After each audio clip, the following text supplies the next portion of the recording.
আসসালামু আলাইকুম সবাইকে আবারও স্বাগত জানাচ্ছি আমার চ্যানেলে। আশা করছি যে যেখানে আছেন ভালো আছেন, সুস্থ আছেন। আজ আমি রান্না করব ফ্রাইড রাইস। ফ্রাইড রাইস রান্না করার জন্য আমি যে সকল উপকরণ ব্যবহার করব: পোলাওর চাল নিয়েছি 2.5 কাপ। আমি চাল ভালো করে ধুয়ে আধা সিদ্ধ করে নিয়েছি। বোনলেস চিকেন কিউব করে কেটে নিয়েছি 2 কাপ। আদা রসুন পেস্ট, সামান্য গুঁড়ামরিচ ও লবণ দিয়ে ম্যারিনেট করে নিয়েছি। বাঁধাকপি জুলিয়েন কাট দিয়েছি 2 কাপ, গাজর 2 কাপ, এছাড়াও দিচ্ছি পেঁয়াজ কুচি 1 কাপ, রসুন কুচি 3 টেবিল চামচ, কাঁচামরিচ কুচি 5 থেকে 6টি। ফ্রাইড রাইস রান্না করতে আরও যা যা নিয়েছি: সয়া সস 2 চা চামচ, টমেটো সস 2 চা চামচ। আমি ফিশ সস ও ওয়েস্টার সস এখানে স্কিপ করেছি, আপনারা চাইলে ব্যবহার করতে পারেন। রেগুলার খাবার লবণ নিয়েছি 1 চা চামচ, টেস্টিং সল্ট 1 চা চামচ, গোলমরিচ ক্রাশ করে নিয়েছি 1 চা চামচ, চিনি 1 চা চামচ নিয়েছি, 4টি ডিম ভালো করে বিট করে নিয়েছি, সয়াবিন তেল পরিমাণ মতো, আপনারা চাইলে বাটার ব্যবহার করতে পারেন। একটা ফ্রাইং প্যান আমি খুব ভালো করে গরম করে হালকা তেল ব্রাশ করে নিয়েছি। এবার ডিম পাটিসাপটার মতো করে ভেজে নেব।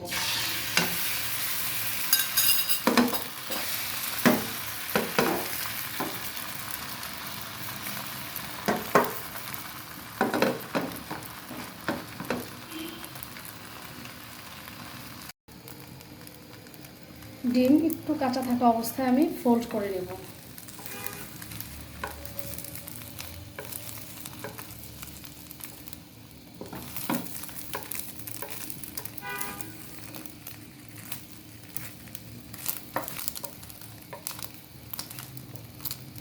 এভাবে সবগুলো ডিম আমি ভেজে নেব। একটা ফ্রাই প্যান খুব ভালো করে গরম করে নিয়েছি, দিয়ে দিচ্ছি 2 টেবিল চামচ পরিমাণ সয়াবিন তেল।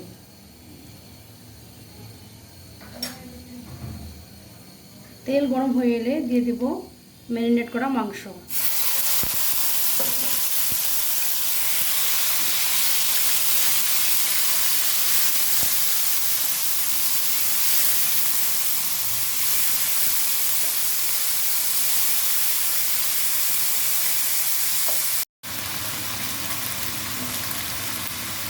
চিকেন খুব ভালো করে সিদ্ধ হয়ে গিয়েছে, এবার আমি চুলা থেকে নামিয়ে নেব।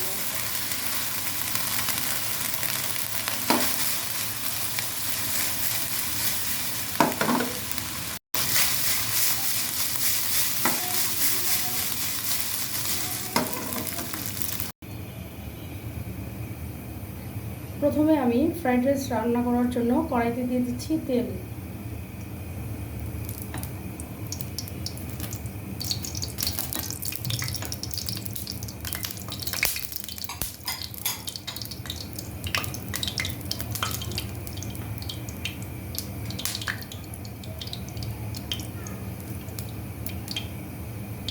এবার দিয়ে দেব চপ করা রসুন, হালকা করে ভেজে নিচ্ছি। দিয়ে দিচ্ছি গাজর,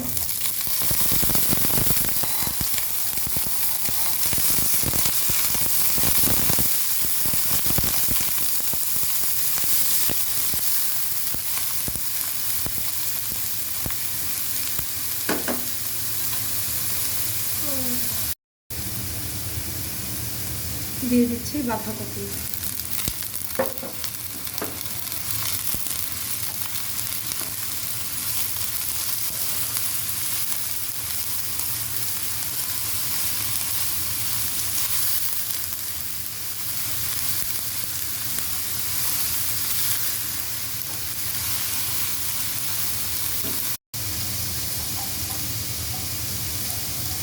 সবজি সামান্য ভেজে নিয়েছি, এবার দিয়ে দিচ্ছি লবণ।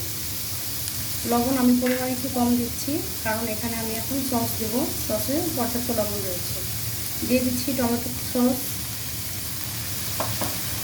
সয়া সস, ভালো করে মিশিয়ে নেব।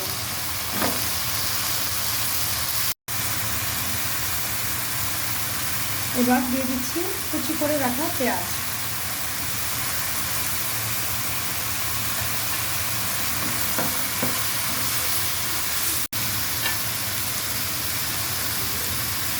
এবার দিয়ে দেবো ভেজে রাখা মাংসের কিমা।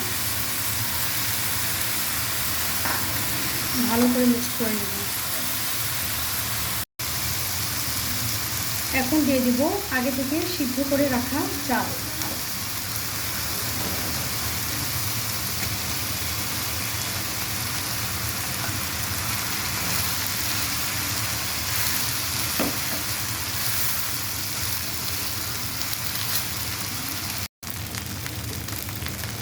এবার এখানে আমি কাঁচামরিচ দিয়ে দেবো।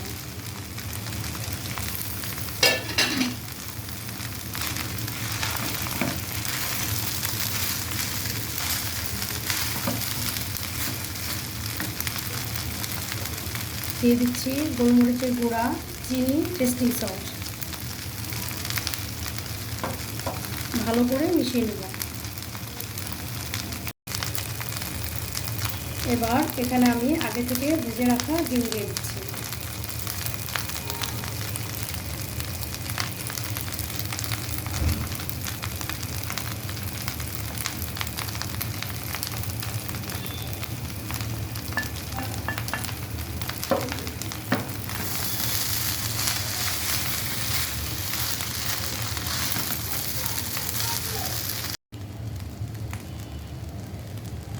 এখন আমি ফ্রাইড রাইসটা হালকা নেড়ে দেব।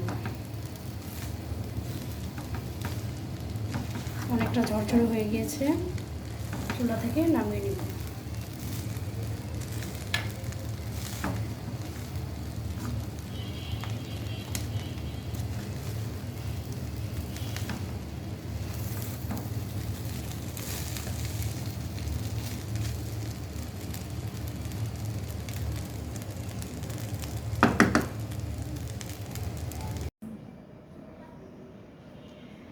এবার আমি একটা সার্ভিং বলে সার্ভ করব।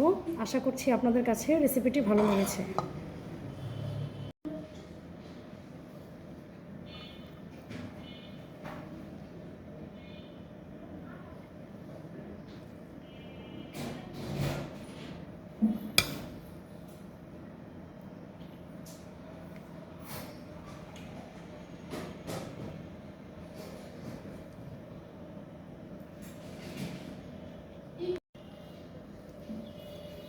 রেসিপিটি ভালো লাগলে আপনিও ট্রাই করে আপনার মতামত জানান। আবারও দেখা হবে কোনো রেসিপি নিয়ে। সেই পর্যন্ত সবাই ভালো থাকুন, নিরাপদে থাকুন, সুস্থ থাকুন। আল্লাহ হাফেজ।